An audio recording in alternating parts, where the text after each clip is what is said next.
Hey everyone. Real quick before I start this episode of Triumph Review, I just want to say thank you so much for the recent support on the Triumph Chasing Dungeons video. My mind is honestly blown. Like, I really appreciate it. I read all the comments and the support is just, it's crazy to me. So thank you so much. If you want to join my Discord, it's linked in the description. There's not a whole lot going on there for right now, but at some point in the future, I might do some raids or stuff with some subscribers because I think that'd be really cool. So that's linked in the description below, and thank you again, everybody, for watching and subscribing and the support. Also, I think in the intro for this one, I said that the most recent episode of Triumph Chasing was the one where we did Master Vow and finished up the Vow of the Disciple Triumphs. That's because the first part of this was recorded before the dungeon video. I just never got around to finishing it until now, so excuse that. Anyways, thanks for watching and enjoy. Hey everyone, I'm back again with another episode of Triumph Review. And since last Triumph Chasing episode, we finished up the Vow of the Disciple Triumphs, I thought that it's finally time to talk about the Throne World Triumphs. So, as opposed to last episode where we looked at the EDZ and Nessus, the Throne World's Triumphs are a lot more modern. Generally, they're a little bit more difficult, and there's definitely a lot more of them, and also there's a raid to talk about. So we're going to talk about all of these in this video, which means it's going to be longer than the last one. So sit back and relax and listen to my opinions. So the first section of Throne World is the Witch Queen. This is all pretty much just campaign stuff. You have the strike triumphs, but other than that, it is just do the missions. And if you haven't played the Witch Queen yet for whatever reason, play it. In my opinion, it is the second best campaign in Destiny 2, other than the Final Shape. Absolutely phenomenal story, great gameplay, just super fun. Now, they also have stuff for replaying the missions on different difficulties. So completing the missions on Master, accruing score across replaying the missions, and then doing one on Master solo flawless. Now, I've done this for both Witch Queen and Lightfall. For some reason, they did not put in one for the Final Shape, at least not that I know of. There is this weird Final Shape story triumph campaign. Yeah, this one. No one seems to know what this is. In the API, it's unlisted. It's just a total mystery. So we have no idea what the deal is with this one. But you can see here, you know, they have the campaign on Legend, but there's no solo flawless Master campaign like there is in Witch Queen and Lightfall. And generally when you're doing this one, do the first mission. Trust me on this one. The first mission is like pretty much always the easiest. Other than that, accruing the score counter is pretty easy if you've done Master content before. Back in the day, the replayable missions used to give some pretty good loot. I don't know what it looks like these days, but this is generally not that difficult, especially since we have power crept by 2 expansions at this point. And yeah, this should just be pretty easy if you know what you're doing and you have some amount of experience doing higher end content. Not even higher end, just Master, which isn't like super high end. Okay, next up we have Wellspring. I don't know of a single person who does Wellspring anymore. It's probably one of the least played things in Destiny right now, except for maybe like Nightmare Hunts, I guess. But all of these are generally pretty easy. I mean, if you do enough Wellsprings, you'll pop enough Lucent Moths. These are on a 4-day cycle. This is on a 4-day cycle. Master Wellspring used to be a bit of a challenge when it released, but you know, it's kind of the same deal with the Master campaign where we've power crept it so much that it's probably just not that difficult anymore. I could not tell you how difficult these challenges are because I really don't remember. I would say they're probably pretty easy at this point.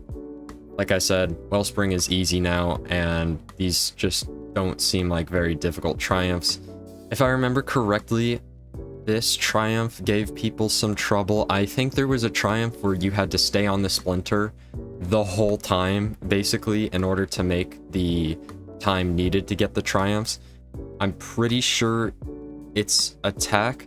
It could be either though. It could be both, for all I know. I mean, I did these so long ago that I can hardly even remember them.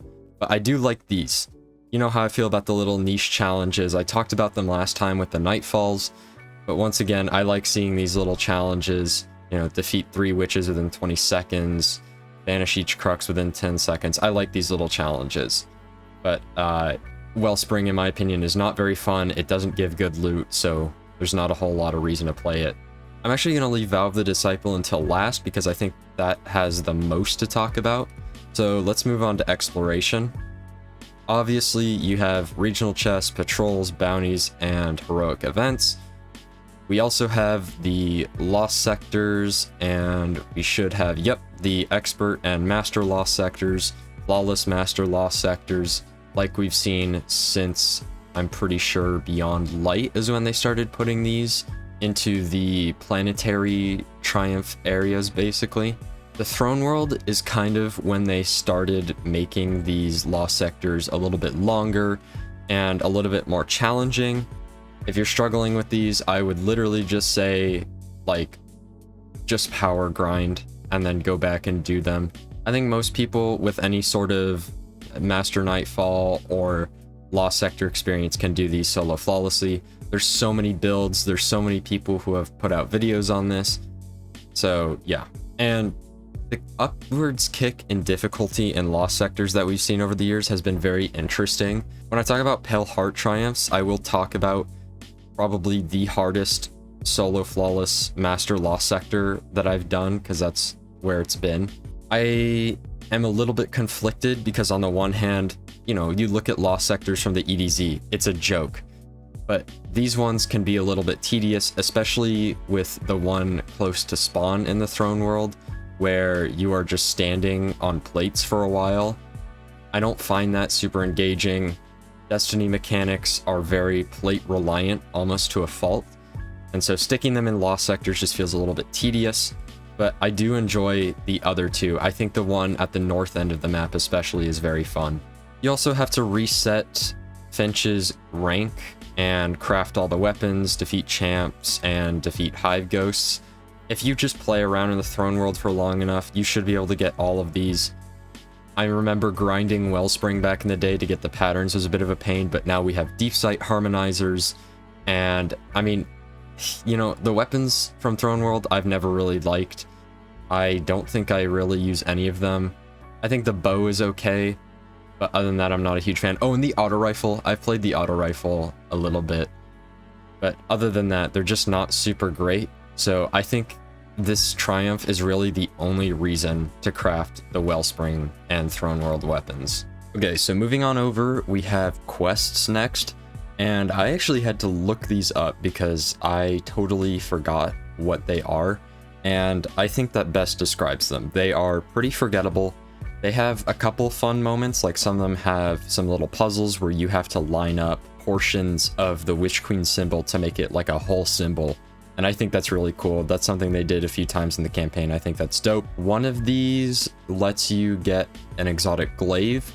The exotic glaives, I don't think I have ever used. I think I just dismantled them because why would I use them? Like, they're not good. Definitely the standout here, though, is of Queens and Worms. I do remember this one. I remember it being very fun. And that will give you the Parasite grenade launcher, which was just a total meme when it released because everyone was like, oh, you get to shoot funny worm. Like, yeah, they definitely cooked with this one. It was definitely a great choice. Overall, though, not much to say. Maybe fun in the moment, but overall pretty forgettable. But I do like how they leaned into the whole evidence board thing, and you are a detective and you're going on these little missions. Like, Witch Queen overall had some very solid themes and aesthetics and ideas about what it was.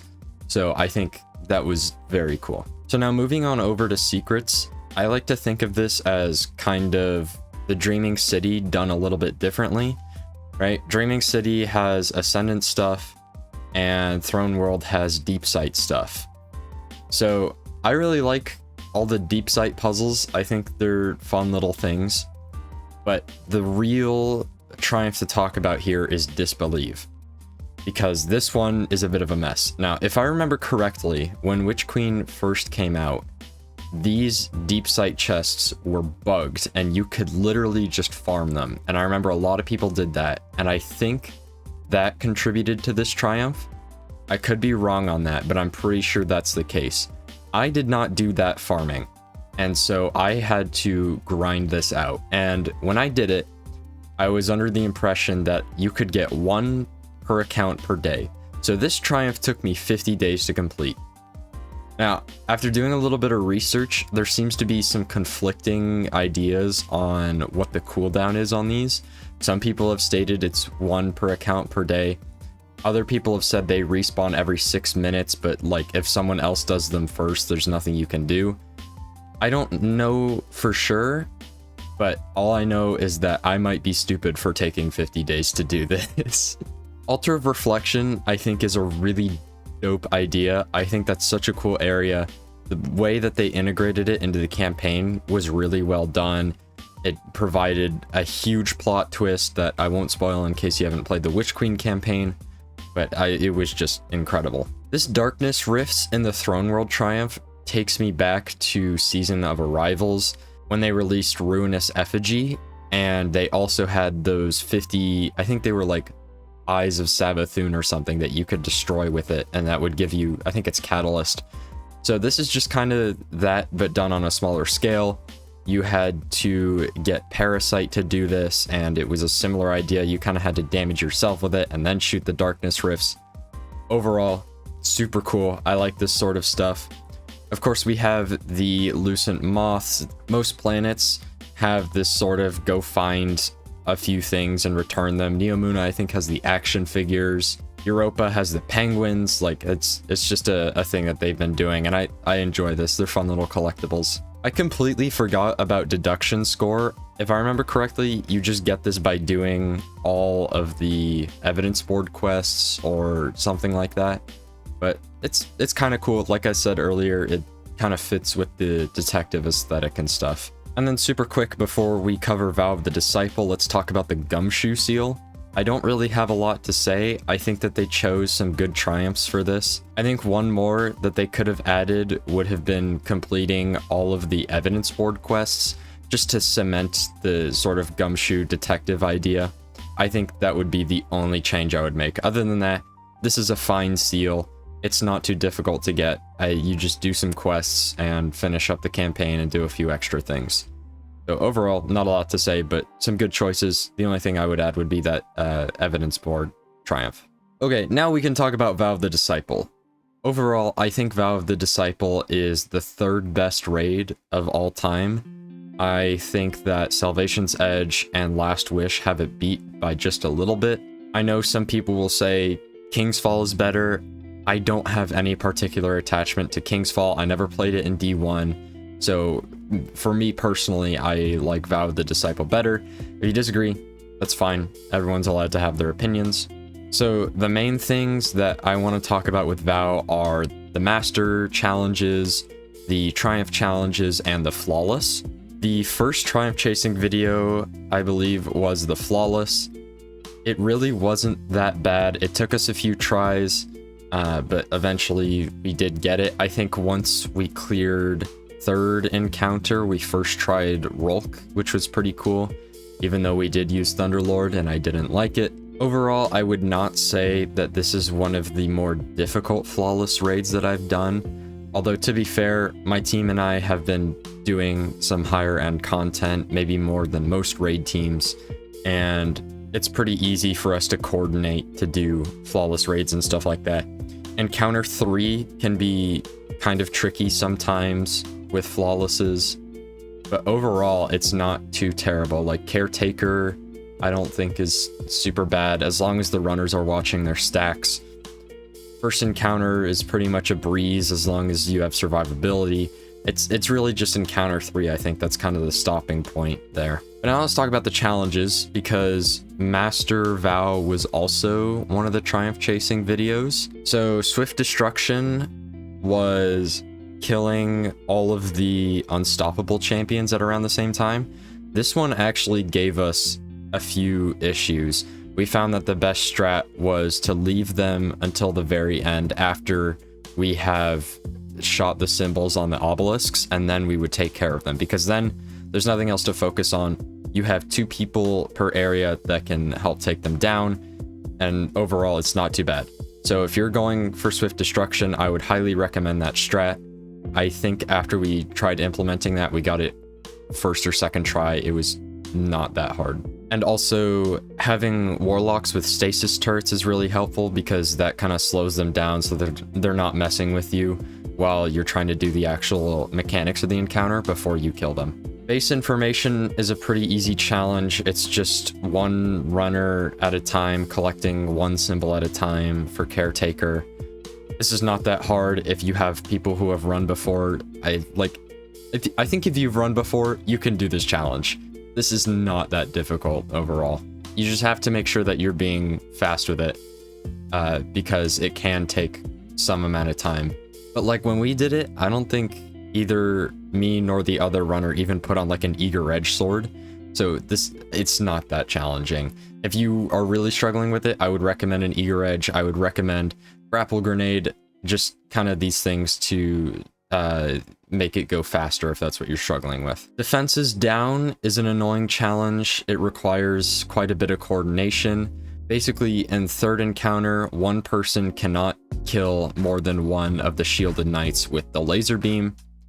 There are plenty of guides out there for this, breaking down what roles your team needs to fulfill. Just coordinating it can be a little tricky sometimes, but it's overall more annoying and setup heavy than it is actually like difficult, I would say. Finally, for the master challenges, we have looping catalyst, which is literally just don't mess up on Rolk. If you were doing double dunking strat, this is easy. Just don't mess up Rolk. So yeah. Moving over to the Triumph challenges, it has been a long time since I've done these, so I'm gonna do my best to remember and just kind of speculate on these ones. If I remember correctly, this one was a little finicky. Sometimes it can be annoying to find the timing between them attacking your obelisk and killing them before they've attacked it too much. But honestly, it's not terrible. I don't have a whole lot to say about it. Now, this one strikes me as kind of just a classic challenge. You're rotating your team through roles, breaking up the rhythm of the encounter. I kind of like this one, and it's very helpful for getting people to learn all aspects of the encounter. So I think this is a very good challenge. Props to Bungie for this one. I think this is well made. Now, if I remember correctly, this one was a bit annoying to do. It was kind of hard to execute correctly, but these days we have so many like high damage, like high burst stuff, that this probably wouldn't even be a challenge as long as you're splitting up who goes where right and just coordinating well with your team. Just good coordination, high burst, you should be able to get this done pretty easily. Now, again, this Rolk Triumph challenge is literally just do the encounter correctly. If you are doing double dunking strat, which you should be, my team has probably gotten this done on literally every single run of Vow we've ever done. It's not hard. The Rolk challenges are honestly very disappointing, because if you're doing the encounter correctly, you've just done them. They're not hard. So overall, it's very disappointing in my opinion for those. The last thing I want to talk about is the Disciple Slayer seal. I finally got this recently when we did our Master Vow. I don't have a ton of opinions on this, except for one that some people might find controversial. But I think that flawless raids should be required for raid seals again. They did it up until Last Wish, and then they had it in the Enlightened title for Garden of Salvation, but then they took it out.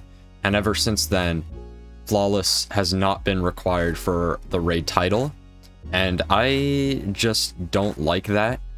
I think that these should show a total mastery of the raid, and doing a raid flawless is something that shows good knowledge of that raid and good execution, I think. Some of my friends have complained about raid seals requiring the exotic to get. I don't really have an opinion on that. Obviously, it really sucks to do a bunch of raids and just get super unlucky and not get the exotic, and maybe that's keeping you from getting the seal, but I really don't have a strong opinion on it. So, yeah. Anyways, that's gonna do it for this episode of Triumph Review. Thank you so much for watching, and I will see you soon.